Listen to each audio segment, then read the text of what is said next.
श्री हनुमंतलाल जी महाराज की। परमपिता परमेश्वर सर्वेश्वर के चरणों में प्रणाम करते हुए परम श्रद्धेय श्री पंडित जी महाराज, मंदिर के सभी सदस्यगण, मंदिर के प्रधान, कीर्तन समाज, सभी सेवकगण, आए हुए भगवत चरणानुरागी भक्तगणों, माताओं एवं बहनों, अनंत अनंत सर्वेश्वर अखिलेश्वर परमपिता परमेश्वर के महती कृपा के फलस्वरूप आज कई दिनों से हम लोग यहाँ भगवान श्री राम जी के इस पावन प्रांगण में बैठ करके भगवत चर्चा का सुन रहे हैं। ये भगवान की महती कृपा का ही फल है। यहाँ सभी लोग नहीं आएंगे, कहा यही सर आवत अति कठिनाई, राम कृपा बिनु आई न जाई। भगवान के दरबार में वही आएंगे जिनकी प्रभु की कृपा होगी। पूर्व में हम लोग चर्चा कर रहे थे कि परमपिता परमेश्वर सर्वेश्वर अखिलेश्वर अपने भक्तों के भय को दूर करने के लिए अयोध्या में प्रकट हुए और प्रकट होकर के भगवान ने जो दशरथ जी का कुल समाप्त हो रहा था, भगवान ने उस कुल में प्रकट हो करके और उस कुल की रक्षा की। 4 रूपों में भगवान ने दशरथ जी महाराज के घर पर अवतरित हुए, क्योंकि देवताओं ने जब प्रार्थना किया तो भगवान ने बताया कि देवताओं तुम सब दुखी मत हो, मैं तुम ही लाग धरिहौ नर बेसा, हरिहौ सकल भूमि गरुआई, निर्भय हो देव समुदाय। आप लोग निर्भय हो जाओ, आप लोगों के लिए मैं स्वयं आ रहा हूं।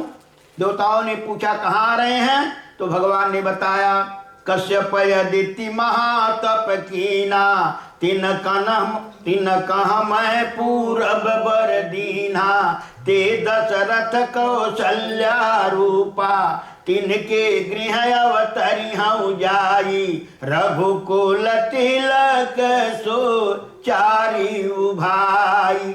4 भाई के रूप में प्रकट होते हैं। नामकरण का समय आता है, दशरथ जी महाराज गुरु वशिष्ठ जी को बुलवाते हैं और फिर उनका नाम संस्कार होता है, क्योंकि हमारे यहाँ 16 संस्कार बताए गए हैं, गर्भाधान से लेकर के और अंतिम संस्कार तक 16 संस्कार हैं। तो दशरथ जी महाराज गुरु वशिष्ठ जी को बुलाते हैं और फिर 4 बालकों का संस्कार कराते हैं। नाम संस्कार होता है।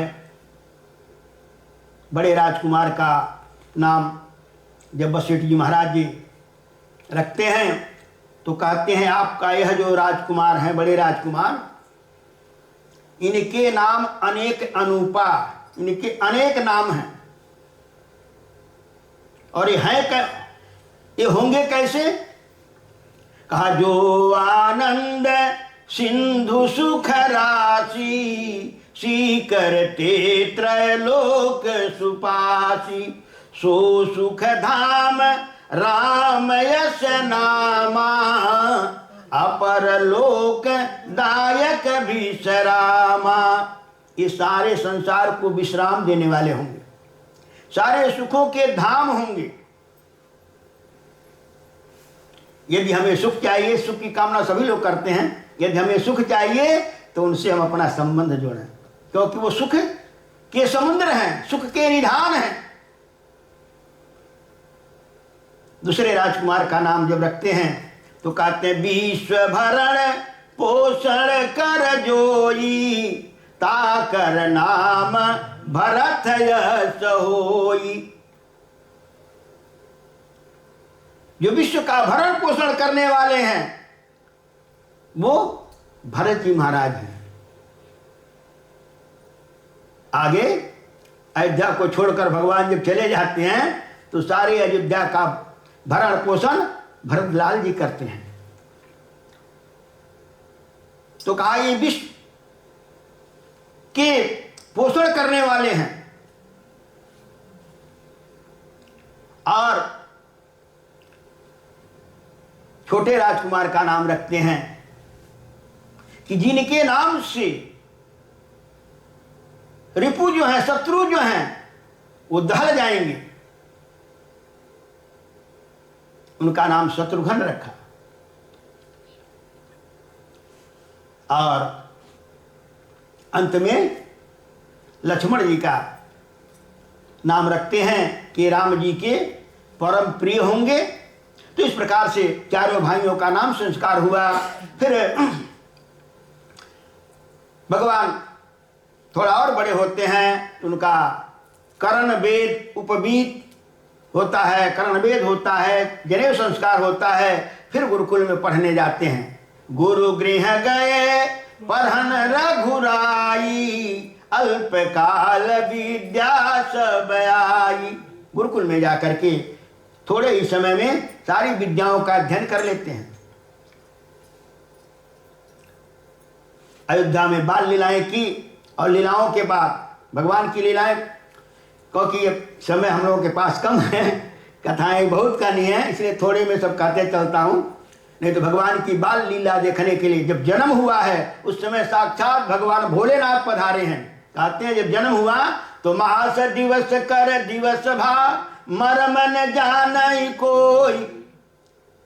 1 महीना का दिन हो गया, रथ समेत रवि था केउ, निशा कवन विधि होय। 1 महीना का दिन हो गया जब उनका जन्म हुआ, तो किसी को पता ही नहीं चला। मास दिवस कर दिवस भा, मरम न जान कोई। 1 महीना के बाद जब चंद्रमा रात्रि हुई तब चंद्रमा आए, भगवान से शिकायत किया, प्रभु आप सूर्य वंश में आए और 12 बजे दिन को आए, और सूर्य ने आपके दर्शन के लिए 1 महीना तक खड़े रहे, मुझे 1 महीना के बाद दर्शन मिला। भगवान ने कहा चंद्रदेव आप दुखी मत होइए, अगले बार जब हमारा अवतार होगा ना तो चंद्र वंश में आऊंगा, आपके वंश में आऊंगा और रात्रि में आऊंगा। तो इस प्रकार से भगवान भोलेनाथ भी उस जन्मोत्सव में काकभुसुंडी के संग आते हैं। पार्वती जी से भोलेनाथ कहते हैं, अपनी चोरी बताते हैं। गिरिजा कहूं एक चोरी, काकभुसुंडी संग हम दोबू। काकभुसुंडी और मैं मनुज रूप जान ही नहीं को। मनुष्य के रूप में काकभुसुंडी जी को चेला बना लिए हैं, अपने ज्योतिषी बन गए हैं और दोनों पहुंच गए हैं। क्योंकि भूप द्वार भई भीड़ यति, इतना भीड़ लगा हुआ है द्वार पर कि जाने का मौका नहीं है। क्योंकि बुढ़ापे में दशरथ जी को पुत्र रत्न की प्राप्ति हुई है, चक्रवर्ती सम्राट है, बड़े बड़े राजा महाराजा लोग अपना भेंट लेकर के आ रहे हैं, उनको बधाइयां देने के लिए आ रहे हैं। इसलिए भूप द्वार भई भीड़ यति, अत्यंत भीड़ हुई है। भगवान शंकर और काकभुसुंडी दोनों आते हैं, जाने का रास्ता नहीं मिलता है। काकभुसुंडी जी कहते गुरुदेव कैसे दर्शन होगा। उन्होंने कहा देखो अब कोई उपाय करना पड़ेगा। तो भोलेनाथ ज्योतिषी बन जाते हैं और काकभुसुंडी को 5 वर्ष का बालक बना करके चौराहे पर पहुंचते हैं और हाथ दिखना शुरू करते हैं। दासियां जा रही थी महल में, देखा और भगवान शंकर अब जिसके हाथ देखें तो फिर कराई क्या, वो तो त्रिकालदर्शी हैं, सब कुछ जानने वाले हैं, भूत भविष्य वर्तमान बताने लगे। दासी ने देखा क्या धीरे धीरे कैसे भीड़ लगा। अभी एक ज्योतिषी आ जाए तो देखिए सभी लोग कथा छोड़कर पहुंच जाएंगे हाथ दिखाने के लिए, क्योंकि सभी लोग भविष्य जानना चाहते हैं। तो वहां भीड़ लग गई। दासी ने पूछा है भीड़ कैसा है, तो जाकर देखती है कि बहुत बड़ा ज्योतिषी आया है और जो कहता है सब सत्य कहता है। तो जाकर के माताओं को बताया, अवधया जयागमी एक आयो, करतल निरखी कहत गुणगन, बहुतन परिचो पायो। अयोध्या में एक आगम को बताने वाला भविष्य वक्ता आया हुआ है, भविष्य को देखने वाला। अवध आज आगमी है क्या? करतल निरख कहत गुण गण बहुतन परिचन परिचो पायो। जाकर दासियों ने माता को बताया, माताओं को, राजमाताओं को। माताओं ने कहा वो है कैसा? कहा बूढ़ो बड़ो, क्योंकि महल में सबका प्रवेश नहीं होता है। रनिवास में जो बूढ़ा हो और बालक हो वही जा सकता है। कहा बूढ़ो बड़ो प्रमाणिक ब्राह्मण, बूढ़ा है, बहुत बूढ़ा है, 80 वर्ष के बूढ़े हैं। बूढ़ो बड़ो प्रमाणिक ब्राह्मण और संग शिशु, और उनके साथ में एक शिशु भी, बालक भी है। तो सुनत कौशल्या भीतर महल बुलायो। दासी को भेजा जा करके, बुला करके लाओ, मैं भी अपने लालाओं का हाथ दिखाऊंगी। इस प्रकार से दासी जाती है तो देखती है आगे तो भीड़ लगा है, तो पीछे खिड़की से ले जाती है। और माताएं फिर भगवान शंकर जी को अपने लालाओं को दिखाते हैं। भगवान शंकर देखते हैं और भविष्य उनका बताते हैं। तो इस प्रकार से भगवान शंकर और काशमुंडी की भी लीलाएं देखने गए थे। तो भगवान ने बाल लीलाएं की, उसके बाद पढ़ने गए, पढ़ करके आए। अब माताओं को चिंता हो रही कि बच्चे हमारे अब पढ़ लिख करके सयाने हो गए, अब क्या होना चाहिए? विवाह होना चाहिए। 16 वर्ष के हो गए हैं भगवान। तो अब माताओं को चिंता होती है कि इनका विवाह कहाँ हो। उसी समय महर्षि विश्वामित्र आते हैं, क्योंकि विश्वामित्र जी बक्सर में तपोवन में रहते थे। विश्वामित्र महामुनि ज्ञानी बसहि विपिन शुभयाश्रम जानी। जहाँ जप यज्ञ योग मुनि करही अति मारीच सुबाहु सब डरही। तपोवन में विश्वामित्र जी अपना योग करते थे, तपस्या करते थे, जप करते थे, लेकिन वहां निशाचर उन्हें परेशान करते थे। यज्ञ आदि करते तो देखत यज्ञ निशाचर धावही करही उपद्रव मुनि दुख पाव। उपद्रव करते, यज्ञ को नष्ट कर देते, सारा उनका परिश्रम बेकार चला जाता। दुख होने लगा, पार दुख होने लगा। तो गांधी तनय मन चिंता व्यापी, उनके मन में चिंता होता है कि हमारे यज्ञ अनुष्ठान पूरे नहीं हो रहे हैं, क्या करें। वो स्वयं शक्तिशाली थे, लेकिन अगर अपने शक्ति का प्रयोग करते हैं तो उनकी तपस्या नष्ट हो जाएगी। इसलिए सोच रहे हैं, चिंता कर रहे हैं कि गांधी तनय मन चिंता व्यापी हरि बिनु मरहिन निश्चर पापी।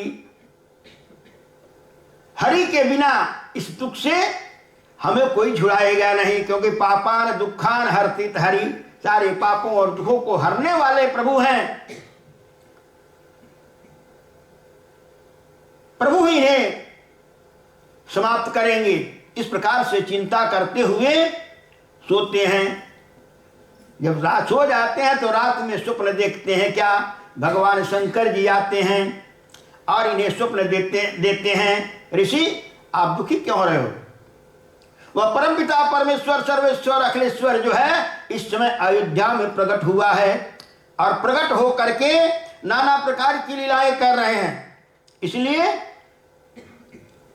तुम अवधपुरी को जाओ, अयोध्या जाओ, राम लक्ष्मण को मांग करके लाओ और इनकी सर्व असुरों का संहार कराओ, और जितना तुमने अस्त्र शस्त्र हमारे द्वारा प्राप्त किए हो। विश्वामित्र जी तपस्या के द्वारा सारे दिव्यास्त्रों को उन्होंने एकत्र किया है। तो कहा जितना आपके पास है वो प्रभु को अर्पण करके और धन्य हो जाओ। इसलिए विश्वामित्र जी बक्सर से चल देते हैं अयोध्या। अयोध्या जब पहुंचते हैं, सरयू जी में स्नान करते हैं। स्नान करके, क्योंकि साधु ब्राह्मण है ना, पहले नहा धो करके तब पहुंचते हैं। क्यों वहां जाएंगे, पहले जजमान जो है लाएगा खाने पीने को, तो नहाए धोए नहीं रहेंगे तो कैसे खाएंगे, पहले से तैयार होते रहते हैं ताकि जब जाएंगे तो मिलेगा तो सीताराम होगा। तो बेचारे पहले सरजू जी में गए, नहाए धोए और फिर राजा के दरबार में पहुंचे। राजा ने उनका स्वागत किया और जलपान आदि कराए। उसके बाद तब पुत्रों को बुला करके ऋषि के चरणों में प्रणाम कराते हैं। विश्वामित्र दशरथ जी महाराज के चारों पुत्रों को देख करके धन्य हो जाते हैं, उनकी आंखें धन्य हो जाती हैं, राम जी को देखते ही रह जाते हैं। दशरथ जी महाराज ने कहा, महाराज बड़ी कृपा की आपने, हमारे इस बच्चों को आशीर्वाद देने के लिए अयोध्या पधारे। आप तो तपोवन में तपस्या करते रहते हैं, आज मेरा हो भाग्य है कि आप जैसा तपस्वी हमारे घर राज्य में पधारा, हमारे घर पर पधारा। आज मेरा घर धन्य हो गया, आज धन्य मैं धन्ययति, आज हम धन्य हो गए। तो कैसे पधारे महाराज, के ही कारण आगमन तुम्हारा, कहू सो करत न लाऊ बबारा। आप किस लिए पधारे हो, क्या चाहिए? क्योंकि आप तपस्वी हैं, अकारण किसी गृहस्थ के घर नहीं जाएंगे। अगर किसी के घर कोई साधु ब्राह्मण पहुंचा तो समझ लिए कुछ न कुछ जरूर उसकी कामना है, किसी उद्देश्य से ही गया है। तो दशरथ जी महाराज कहते हैं, महाराज आपको क्या चाहिए, किस लिए आए हैं? आपको यज्ञ करने के लिए धन चाहिए तो धन ले जाइए। मांगहु भूमि धेनु धन कोसा, सरबस देहु आज सहरोसा। आपको जमीन चाहिए यज्ञ करने के लिए तो मैं आपको जमीन देता हूं, धन चाहिए तो धन देता हूं, जो आपको चाहिए मांग लीजिए। विश्वामित्र जी कहते हैं, राजन मुझे ये सब नहीं चाहिए, तुम्हारा धन संपत्ति मुझे नहीं चाहिए। तपोवन में निशाचर जो हैं वो हमें परेशान कर रहे हैं, हमारे यज्ञ अनुष्ठान नहीं होने दे रहे हैं, जब तक नहीं करने दे रहे हैं। तो आप देना चाहते हो तो राम लक्ष्मण को मेरे साथ भेज दो। राम लखन कहूं दीजे, मुनि सनाथ सब कीजे। जितने मुनि वहां पर हैं तपोवन में सब परेशान हैं, दुखी हैं, तो राम लक्ष्मण को दे करके उन मुनियों को सनाथ कर दीजिए। वो अनाथ हैं, उनको सनाथ कर दीजिए। दशरथ जी महाराज कहते हैं, महाराज हमारे राजकुमार अभी कहीं युद्ध नहीं किए हैं, अभी तो पढ़ करके आए हुए हैं, गुरुकुल से सीख करके आए हुए हैं। और निशाचर तो बड़े मायावी होते हैं, इनको अभी लड़ाई का दाव पेज नहीं पता है, इसलिए आप कहिए तो मैं अपनी चतुरंगनी सेना लेकर के चलता हूं। विश्वामित्र जी ने कहा, नहीं तुम्हारी सेना मुझे नहीं चाहिए, तुम सेना लेकर के चलोगे तो असुर भी अपनी सेना इकट्ठा करेंगी, तो सारा हमारा तपोवन जो है अपवित्र हो जाएगा, इसलिए सेना की जरूरत नहीं है। राजन राम लखन कहूं दीजे, राम लक्ष्मण को दीजिए। दशरथ जी महाराज इंकार करते हैं, महाराज आप क्या मांग रहे हो, ये तो हमारे प्राण हैं, मैं अपने प्राण को कैसे दे दूं? विश्वामित्र ने कहा, अभी तो तुम डींग हाँक रहा था कि मांगिए जो भी इच्छा है मांग लीजिए, और जब मांगा तो कहता नहीं देंगे। वशिष्ठ जी की ओर ताकते हैं कि महाराज इसको समझाइए। वशिष्ठ जी महाराज कहते हैं, राजन विश्वामित्र जी बड़े तपस्वी हैं, बड़े प्रभावशाली हैं, जो ये कहते हैं कर दो, नहीं तो जानते हो तुम्हारे ही कुल में इन्होंने क्या क्या नाटक कर दिया राजा हरिश्चंद्र को। तो जो ये कहते हैं इनकी बात मान लो।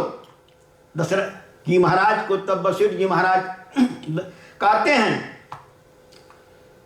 कि राजन राम लखन कहूं दीजे, यश रावरो लाभ ठोठी नहूं, मुनि सनाथ सब कीजे। राजन दे दो इनको, इनसे होगा क्या? लाभ ढोठी नहूं, आपके दोनों जो बालक जाएंगे उनको भी लाभ मिलेगा और आपको यश मिलेगा, आपकी कीर्ति बढ़ेगी इनके द्वारा, इसलिए इन्हें दे दो और निश्चित होकर के दे दो। तब इस प्रकार से वशिष्ठ जी के समझाने पर दशरथ जी महाराज राम लक्ष्मण जी को देते हैं और लेकर के विश्वामित्र जी सरजू जी का किनारा पकड़ते हैं और धीरे धीरे जब पहुंचते हैं तो ताड़का वन आता है। रास्ते में भगवान और लक्ष्मण नाना प्रकार की लीलाएं करते जाते। कभी कोई सियार देखते तो डरने लगते, गुरुदेव गुरुदेव से बचाइए सियार आ रहा है, हैं? कभी किसी जानवर को देखते तो घबरा करके दौड़ते।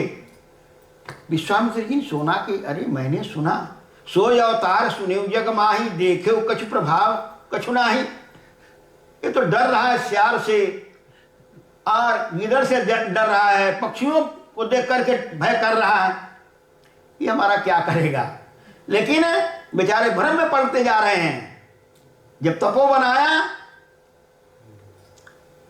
तब भगवान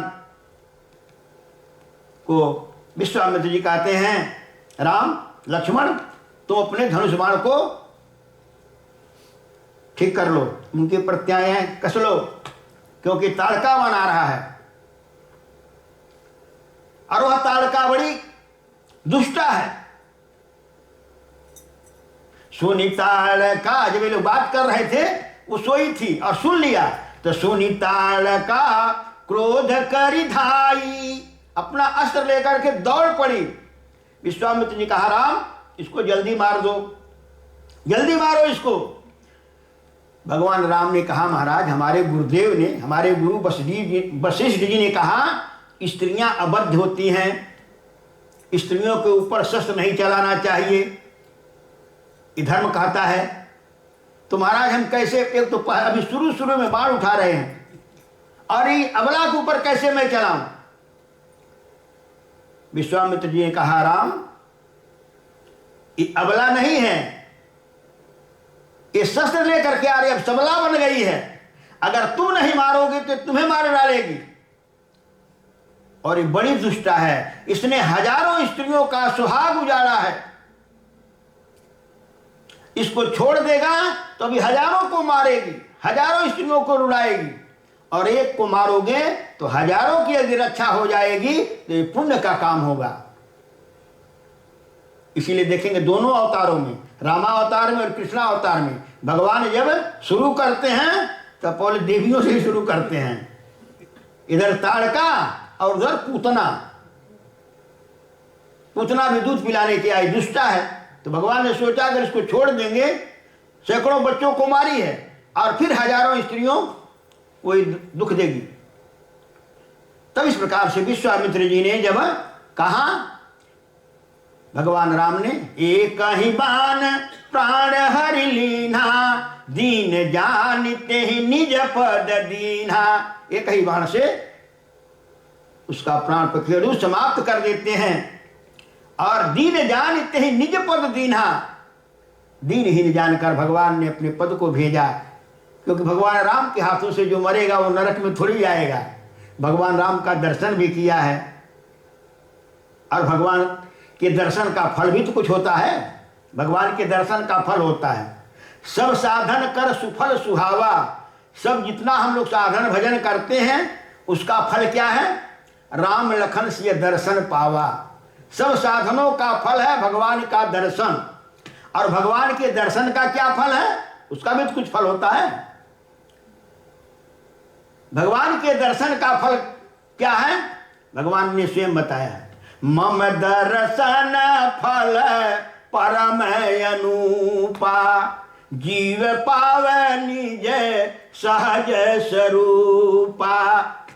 भगवान का दर्शन जब जीव कर लेता है तो अपने स्वरूप को प्राप्त कर लेता है। हमारा स्वरूप क्या है? ईश्वर अंश जीव अविनाशी, चेतन अमल सहज सुख राशि, सो माया बस भजऊ गोसाई। लेकिन जब भगवान का दर्शन करता है तो माया मोह से रहित होकर के और भगवान के दिव्य धाम की प्राप्ति करता है। तो इस प्रकार से दीन जानिते निज पद दीना, भगवान ने अपना पद उसे प्राप्त किया जिस पद के विषय में कहा गया यद गत्वा न निवर्तन्ते तद धामम परमम मम। एक बार जी उस धाम की प्राप्ति कर ले तो उसका उद्धार हो जाता है। तो इस प्रकार से भगवान ने उसका उद्धार किया। विश्वामित्र ने जब इस दृश्य को देखा तब उनको भरोसा हो गया, विश्वास हो गया कि सचमुच ये हमारे नारायण ही हैं। विद्या निधि कहूं विद्या देनी, जितनी विद्याएं उन्होंने तब से अर्जन की थी सारी विद्याएं राम और लक्ष्मण को दे दिया। ऐसी ऐसी विद्या दिए कि जाते लागन क्षुधा पिपासा, जिससे न भूख लगेगा न प्यास लगेगा और तेज उसी प्रकार से बना रहेगा। तो इस प्रकार से सारी विद्याएं अर्पण करके और फिर आश्रम में पहुंचते हैं और वहां जाकर के कंदमूल फल आदि दिया जाता है। भगवान विश्राम करते हैं और सुबह भगवान कहते हैं ऋषिराज अब आप अपना यज्ञ शुरू कीजिए। विश्वामित्र जी अपना ऋषियों के साथ यज्ञ प्रारंभ करते हैं और अपने दोनों भाई मक की रखवाली के लिए धनुष बाण लेकर के और रक्षा करते हैं। यज्ञ को घूमते हुए तो देखा तो यज्ञ निशाचर धावई, यज्ञ की जब धुआं देखा तो दौड़ पड़े। मारीच, सुबाहु आदि हजारों सेनाएं अपने लिए असुर सेनाओं को लेकर के और दौड़ पड़ते हैं। भगवान राम और लक्ष्मण यज्ञ की रक्षा कर रहे हैं। असुरों ने उस यज्ञ को नष्ट करने के लिए अपना हड्डियां फेंकना शुरू किया, मांस मदिरा इस प्रकार से डालना शुरू किया। भगवान ने अपने बाणों से यज्ञशाला से पहले ही सबको स्वाहा कर देते और इस प्रकार से यज्ञ की रक्षा होती है। सुबाहुवादी जो दैत्य हैं वो सब मारे जाते हैं। मारीच जो था, भगवान राम अभी आगे कुछ और से काम लेना है इसलिए जो बाण का नोक था उसको निकाल दिया गया। बिनु फर बाण राम ते ही मारा, बिना फर का बिना नोक के बाण से मारे। 7 योजन गा 100 योजन समुद्र के किनारे जाकर के गिरा। तो इस प्रकार से भगवान ने यज्ञ की पूर्णाहुति की। सारे ऋषि भगवान की जय जयकार की। विश्वामित्र जी के यहाँ जनक जी महाराज के यहाँ से धनुष यज्ञ का पत्रिका आई थी कि महाराज हमारी बेटी के विवाह का धनुष के लिए धनुष यज्ञ होने जा रहा है, उसमें आप आशीर्वाद देने के लिए आइए। तो सब मिथिला ही क्षेत्र पड़ता है, बक्सर जो है मिथिला क्षेत्र ही है सब। तो इस प्रकार से विश्वामित्र जी राम जी से कहते हैं राम हमारा यज्ञ तो पूरा हो गया, अब एक यज्ञ और चलो पूर्ण कराने के लिए मिथिला में हो रहा है। जनक जी का निमंत्रण आया है, धनुष्मक यज्ञ हो रहा है। तो मुनि जी के साथ भगवान राम और लक्ष्मण धनुष यज्ञ के लिए चल देते हैं जनकपुर के लिए। रास्ते में आते हैं, गंगा जी मिलती हैं, गंगा जी के में स्नान करते हैं। विश्वामित्र जी गंगा जी के उत्पत्ति आदि की सारी कथाएं सुनाते हैं भगवान को, फिर स्नान करते हैं। स्नान करने के बाद फिर आगे बढ़ते हैं तो एक आश्रम दिखाई देता है जो एकदम निर्जन है, पशु पक्षी कोई नहीं है, एकदम सूना पड़ा हुआ है। वहां जब पहुंचते हैं भगवान राम पूछते हैं, महाराज ये किसका आश्रम है? यहां कोई दिखाई नहीं दे रहा है। तब विश्वामित्र जी बताते हैं, यह आश्रम जो है गौतम ऋषि जी का आश्रम है। गौतम ऋषि जी इस आश्रम को छोड़ करके चले गए हैं। राम जी ने कहा, महाराज ये शिला दिखाई दे रही है, पत्थर, ये कौन है? तब विश्वामित्र जी बताते हैं, ये महर्षि की पत्नी है और उन्होंने श्राप दे दिया है, जिसके कारण से ये पत्थर हो गई है। राम तुम्हारे ही इंतजार में है, क्योंकि ऋषि ने जब श्राप दिया था तो बेचारी बड़ी दुखी हुई, उनके चरणों में प्रणाम किया कि महाराज आपने तो श्राप दे दिया, लेकिन हमारा ये श्राप खत्म कब होगा? श्राप पे अनुग्रह करहु प्रभु, श्राप के ऊपर कृपा कीजिए कि जल्द से जल्द खत्म हो जाए। तब उन्होंने क्या बताया कि देवी, जब भगवान का अवतार होगा और भगवान जब आएंगे तो उनके चरण स्पर्श से तुम्हारी मुक्ति हो जाएगी। चरण कमल रज चाहत, कृपा करहु रघुवीर। ये अहिल्या देवी हैं, गौतम जी की धर्मपत्नी। इनसे अपराध हो गया, जिस अपराध के कारण ऋषि ने श्राप दे दिया है, इसलिए श्राप पे अनुग्रह करहु।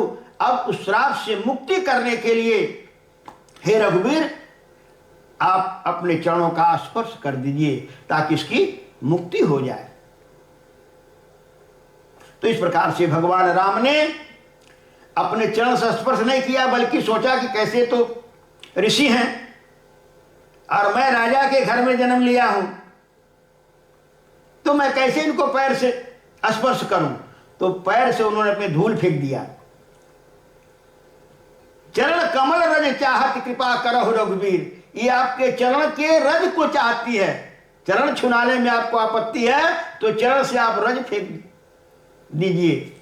तो चरण के रज से स्पर्श से अहिल्या का वो जो पत्थर का शरीर था वो समाप्त हो गया और उसमें से दिव्य शरीर उसका प्रकट हो जाती है और प्रकट होकर के हाथ जोड़ करके भगवान की स्तुति करती है और मुनि जी को भी धन्यवाद देती है।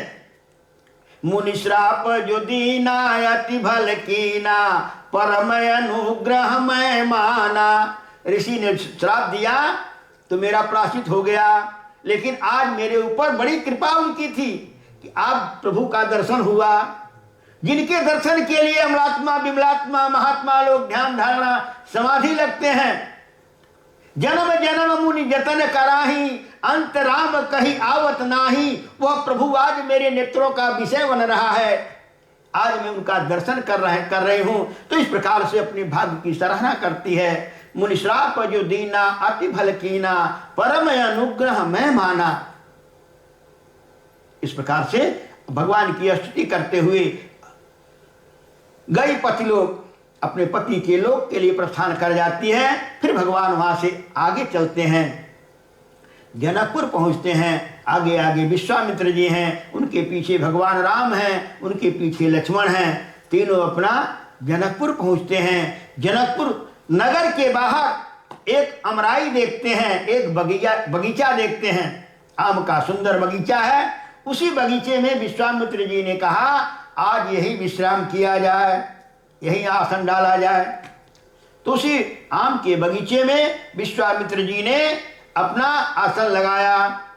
समाचार मिथिलापति पाए।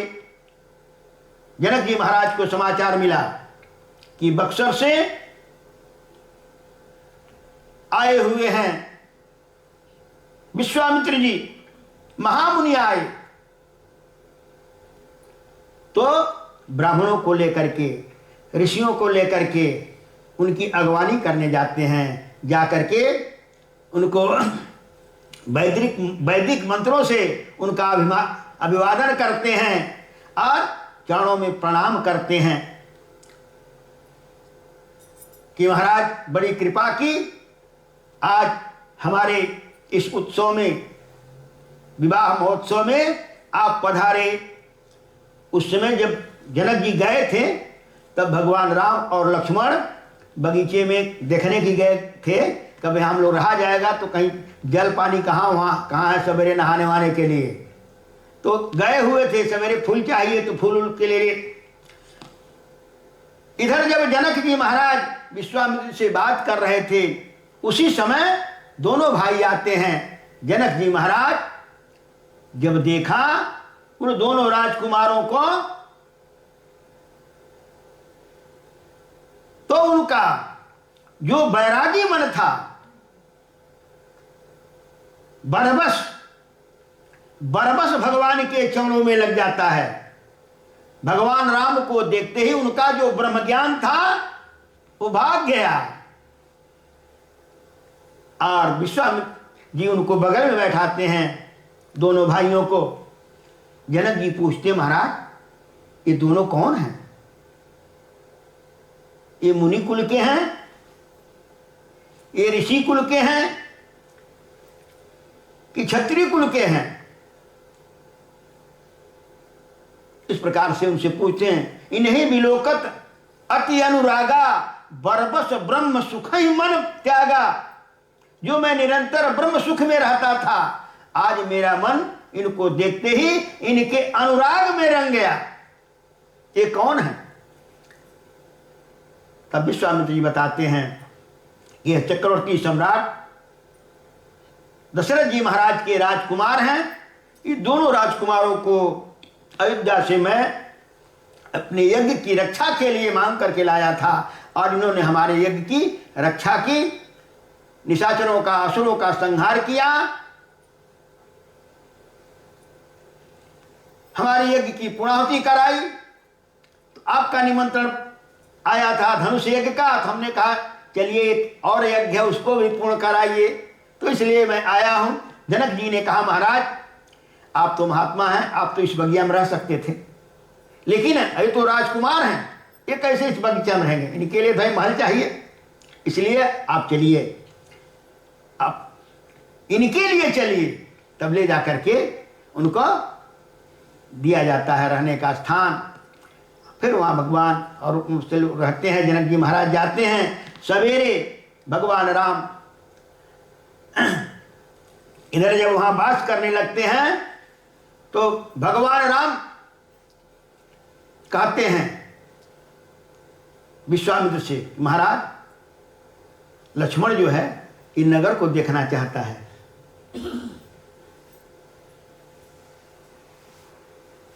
विश्वामित्र जी ने कहा कि राम लक्ष्मण देखना चाहता है, तुम देखना चाहते हो? अगर उसको देखना तो उसको कहना चाहिए ना, तो कह नहीं रहा है।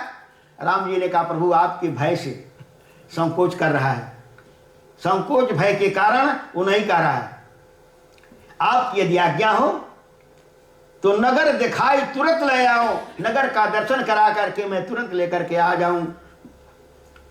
विश्वामित्र जी ने कहा ठीक है, जाओ, दोनों जाए, दोनों भाई जाओ और नगर देख करके आओ और अपने आप को भी दिखा करके आओ। करहु सुफल सबके नयन, सुंदर बदन दिखाई। जाकर के सारे पूर्ववासियों को अपने सुंदर स्वरूप का दर्शन करा करके धन्य करो। तो भगवान राम और लक्ष्मण जब नगर में पहुंचते हैं, पूर्ववासियों ने जब सुना कि दो राजकुमार ऐसे आए हैं, जो देखता हो देखते ही रहते हैं, देखते ही रह जाता है, तो धाये धाम काम सब त्यागी, काम धाम छोड़ करके और सब दौड़ पड़े का दर्शन करने के लिए। तो इस प्रकार से जनकपुरवासी भगवान का दर्शन कर रहे हैं। भगवान अपना नगर को लक्ष्मण जी को दिखा रहे हैं। सखियां जो हैं ऊपर से, देवियां जो हैं फूलों की वर्षा करती हैं, उनको देख करके युवती ने भवन झरोखन लागी। जो युवतियां थी वो झरोखे से अपना देखती हैं, लेकिन वो हमारे ओर नहीं देख रहे हैं, हम तो देख रहे हैं, वो हमारे ओर नहीं देख रहे हैं। और जब वो देखेंगे तब तो हम धन्य होंगे। हम तो भगवान को देख रहे हैं, लेकिन भगवान जब तक हमें नहीं देखेंगे तब तक हम धन्य नहीं होंगे। तो युवतियों ने क्या किया कि भगवान हमें देखें, तो उन्होंने फूल फेंका ऊपर से। जब ऊपर से फूलों की वर्षा की तो भगवान ने ऊपर देखा, तो भगवान को देखते ही धन्य हो जाती हैं, भगवान के चालों को देखती हैं। क्या शान चाल जल बेली है, गजलाज रहे मस्ते मस्ते, जिन देखा तिनके चित्त रतन, अनमोल बिके सस्ते सस्ते। राम लला रघुनंदन ने, और भगवान देख करके हंस देते। फूलों की वर्षा हुई और ऊपर देखा तो हंस दिया। तो राम लला रघुनंदन ने दिल छीन लिया हंसते हंसते। जिसकी ओर भगवान देख करके हंस देते वो निहाल हो जाता।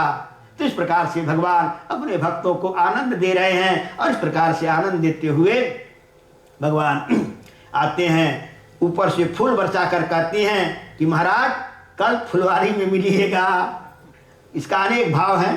विवाह प्रसंग को हमारे वक्ता लोग कई दिनों में कहते हैं, क्योंकि इसमें बहुत सारी कथाएं हैं, लेकिन हमारे पास तो हम लोग पास समय कम है, इसलिए हम लोग जल्दी जल्दी अब चलेंगे आगे हैं। तो इस प्रकार से भगवान ने से उन्होंने फूल वर्षा करके कहा महाराज कल पुष्प वाटिका में मिलिएगा। तो भगवान दूसरे दिन विश्वामित्र जी को पूजा के लिए पुष्प लेने के लिए पुष्प वाटिका में जाते हैं। उधर सीता जी को जननी पठाती गौरी पूजन के लिए। पुष्प वाटिका में गौरी माता का मंदिर है।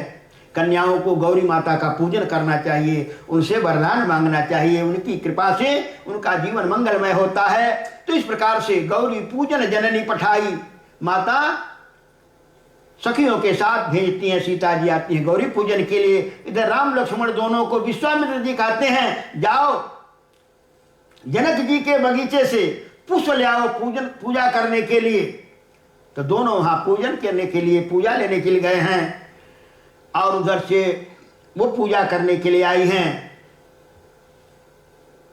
सीता जी जाती है पूजन करने के लिए। एक सखी से संग बिहाई, गई रही देखन फुलवाई।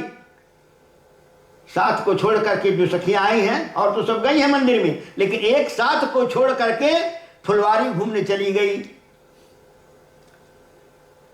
और जा करके उसने राम और लक्ष्मण जी को देखा। देखते ही अपने सुधी भूल गई, और आ करके फिर यहां सीता जी को बताती हैं कि आज फुलवारी में दो ऐसे राजकुमार आए हैं कि उन्हें जी यही करता है कि हमेशा उनको निहारते रहें। आती हैं, सखियों ने पूछा अरे कहां चली गई थी? कहा दो राजकुमार आए हुए हैं। चलिए दिखाते हैं। तो सीता जी का जो पुराना प्रेम जो था वो प्रकट हो रहा है। सीता जी की उत्कंठा बढ़ती, सखियों को लेकर के आती हैं। तो लता ओट, लताओं के वृक्ष में वो लोग ओट में फूल तोड़ रहे थे, लेकर के आई। तो सखी दिखाती है देखो वहां पर दिखाई दे रहे हैं। तो इस प्रकार से सीता जी ने देखा, राम जी ने सिया देखा, सिया जी ने राम जी को देखा। एक दूसरे को दोनों देख रहे हैं। और प्रीति पुरातन लखई न कोई, उनकी प्रीति जो है साक्षात लक्ष्मी नारायण ही हैं। तो पुरानी प्रीति जो थी उसको कोई नहीं देखता। सीता जी राम जी को देख रही हैं, और राम जी सीता जी को देखते हैं। अंत में सखियां कहती हैं देर हो रहा है, जल्दी चलो, नहीं तो माता उधर सोचेगी कहां रह गए। तो इस प्रकार से सीता जी ने क्या किया, भगवान राम को देख करके और अंदर उनको कैद कर लिया, बंद कर लिया, आंखों के द्वारा हृदय में उतार लिया और चल देती हैं। इधर भगवान राम ने सीता जी के छवि को अपने हृदय में कैद करके लेकर के दोनों चले जाते हैं। इस प्रकार से सीता जी जाती हैं गौरी माता के मंदिर में, और जा करके फिर दोबारा प्रार्थना करती हैं कि माता जय जय गिरिवर राज किशोरी, हे आपकी जय जयकार हो। आप भगवान शंकर के मुख की चकोरी हैं और मेरा भी मन इस समय राम के मुखारविंद का चकोरी बन गया है। तो इसलिए आप वरदान दीजिए, मन जाहि राचो सो मिला ही। मेरी जो वर मुझे राच गया है, जिसे मेरा मन चाह रहा है, वह वर मुझे मिले। तो इस प्रकार से सीता माता ने वहां बड़ी लंबी स्तुति करती हैं। देवी पूजी पद कमल तुम्हारे, सुर नर मुनि सब हो ही सुखारे। हे जगत जननी परम्बा भवानी, आपके चरणों का पूजा करके सारे देवी देवता और मनुष्य ऋषि सब लोग सुखी हो गए हैं। तो मन जाहि राचो मिलहि सोबर, सहज सुंदर सांवरो। आप मुझे वरदान दीजिए, मुझे वो सांवरा मिले। इस प्रकार से करके माता के चरणों में प्रणाम करती हैं। खसी माल मूर्ति मुस्कानी, खसी माल जो माला पहनी थी गले में, वो खसक करके सीता मैया के गले में पड़ जाता है और फिर आशीर्वाद देती हैं कि जो आपकी इच्छा है वही प्रभु पूरा करेंगे। इस प्रकार से सीता जी आती हैं। फिर दूसरे दिन क्या होता है, अब वो यज्ञ शुरू होता है। बड़े बड़े राजा वहां पधारे हुए हैं, हजारों राजा है, भूप सहस्रदश सहस्त्रों राजा वहां आए हैं। और जनक के बंदी जन ने जनक जी महाराज की प्रतिज्ञा सुनाते हैं कि इस शिव जी के इस पिनाक को जो तोड़ेगा, उसी के साथ सीता जी का नाता जोड़ा जाएगा, उसी से नाता जुड़ेगा। तो सब उठते हैं उठाने के लिए। और इस प्रकार से तिल भर भूमि न सके हिलाई, तोड़ना तो उठाना तो दूर था, एक तिल उठा भी, उसको हिला भी नहीं सके। रावण भी आता है और वो भी जाकर के गुप्त रूप से उसको उठाना चाहता है, लेकिन उससे भी नहीं उठा, वो भी लज्जित होकर के चल जाता है। रावण बाण छुआ नहीं चापा। तो इस प्रकार से अंत में क्या होता है, जब कोई नहीं उठा पाया, जनक जी को दुख होता है कि मैंने प्रतिज्ञा व्यर्थ में ही किया। इतने बड़े बड़े राजा आए थे, बड़े बड़े बलवान, और एक भी धनुष को हिला नहीं सके। अंत में तब जनक जी ने कहा, वीर बहीन मही मैं जानी, लगता है पृथ्वी वीरों से खाली हो गई है कि कोई इसको नहीं उठा सका। मैंने तो सोचा कि पृथ्वी वीरों से भरी हुई है, कोई तो इसे उठा लेगा, लेकिन उठाना तो दूर रहा। तिल भर भूमि न सके हिलाई, वीर विहीन मही में जाना। सब लोग अब उठो और अपने अपने घर जाओ। लिखा न विधि वैदेही विवाहु, लगता है विधाता ने वैदेही का विवाह लिखा ही नहीं है, इसलिए उठो उठो और अपने अपने घर जाओ।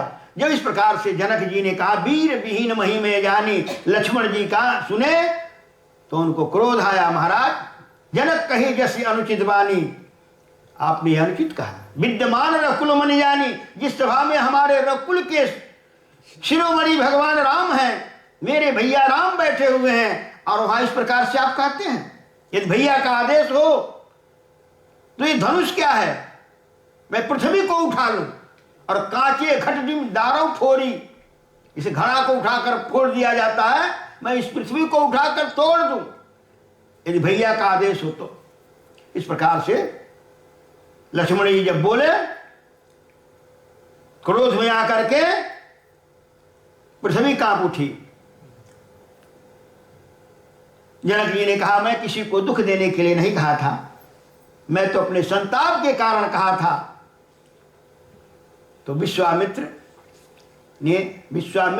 सुबह समय शुभ जानी कि अब समय अच्छा है, राम जी को आदेश देते हैं, उठहु राम भंजहु भव चापू, मेटहु तात जनक परितापू। उठो और धनुष को तोड़ करके जनक जी के प्रताप को, जो दुख है उसको दूर कीजिए। भगवान राम गुरु जी की आज्ञा पा करके जाते हैं और गुरु के चरणों में प्रणाम करके और उस धनुष को उठा लेते हैं। सहज में उठा लेते हैं और उठा करके जो ही प्रतिज्ञा करते हैं, बीच से टूट पड़ता है। लेत चढ़ावत खैचत गाढ़े, काहू न लखा देख सब ठाड़े। किसी को पता नहीं कब राम जी उठाए और कब टूट करके टूट गया। लेत चढ़ावत खैचत गाढ़े, काहू न लखा देख सब ठाड़े। राम जी को सब देख रहे हैं कि तोड़ करके दोनों हाथों में लिए खड़े हैं। तो इस प्रकार से धनुष टूट जाता है और फिर जानकी जी, जनक जी की जो प्रतिज्ञा थी कि जो धनुष तोड़ेगा उसी के साथ सीता का नाता जोड़ा जाएगा, सीता जी जाकर के वरमाला पहनाती हैं। और उसी समय के बाद आते हैं परशुराम जी महाराज। इनको पता चला कि हमारे गुरु जी का धनुष जो था टूट गया है, तो आकर के क्रोध करते हैं। फिर लक्ष्मण जी उनको चिढ़ाते हैं और इत्यादि। तो इस प्रकार से अंत में भगवान राम को पहचान जाते हैं और फिर अपना जो सारंग धनुष है भगवान विष्णु का परशुराम जी के पास, वो भगवान अपने राम को दे देते हैं कि राम, ये तुम राम हो तो इस धनुष को चढ़ा दो, तो मेरी सारा शंका ही खत्म हो जाए। तो देत राम आप ही चढ़ गए हूं। जब देने लगे तो अपने आप उनके हाथ में भगवान के जाते ही अपने आप चढ़ गया। विश्वामित्र जी जान जाते हैं कि सचमुच भगवान का अवतार हो गया है। तब राम जी से परिक्रमा करके और फिर चले जाते हैं। फिर विश्वामित्र जी कहते हैं, राजन आपकी जो प्रतिज्ञा थी वो पूरी हुई, अब अपने लोक रीति के अनुसार आगे का कार्यक्रम करिए। तब जनक जी महाराज अयोध्या भेजते हैं। अयोध्या अपना पत्रिका लेकर के जाता है, अपना जनकपुर से पत्रिका जाती है। दशरथ जी महाराज वहां से फिर अपने सारे परिवार के साथ सारे बारात लेकर के आते हैं विश्वामित्र जी के साथ। और जब यहाँ आते हैं, अरे क्या नाम है, गुरु वशिष्ठ जी के साथ गुरु वशिष्ठ जी आए। फिर यहाँ विवाह का सारा कार्यक्रम शुरू हुआ। दशरथ जी महाराज ने कहा, महाराज ऐसा मुहूर्त देखिए कि हमारे बच्चों का जो विवाह हो, इनके जीवन में सुख ही सुख हो। तो गुरु वशिष्ठ अति पंडित ज्ञानी, रुचि रुचि लगन धरी। रुचि रुचि करके लगन रखा गया विवाह का। इस लगन में अगर विवाह होगा तो इनका जीवन सुखमय होगा। लेकिन हुआ क्या, जब विवाह का समय आया उसमें चंद्रमा नर्तकी बन करके आ गया। देवताओं ने भेज दिया कि अगर इस लगन में विवाह होगा तो हम लोग का कार्य नहीं होगा। इसलिए चंद्रमा नर्तकी बन करके आया और नाचने लगा। उस नाच के देखने में सभी लोग मस्त हो गए और मुहूर्त निकल गया। गुरु वशिष्ठ अति पंडित ज्ञानी, रुचि रुचि लगन धरी। लेकिन सब गड़बड़ हो गया। पिता मरण सीता हरण, बरहु में विपत्ति पड़ी। तो इस प्रकार से विवाह हुआ। फिर अयोध्या आते हैं और अयोध्या में अब सारे राजकुमारों का विवाह वहां होता है। भगवान राम के भाइयों का भी और उनके साथियों का भी है। 1600 राजकुमारों का विवाह जनकपुर में हुआ था उस समय। बोल सियावर रामचंद्र भगवान की। अभी घड़ी जो है नहीं परेशान करती है, तो इसलिए वाणी ही विराम लेगा।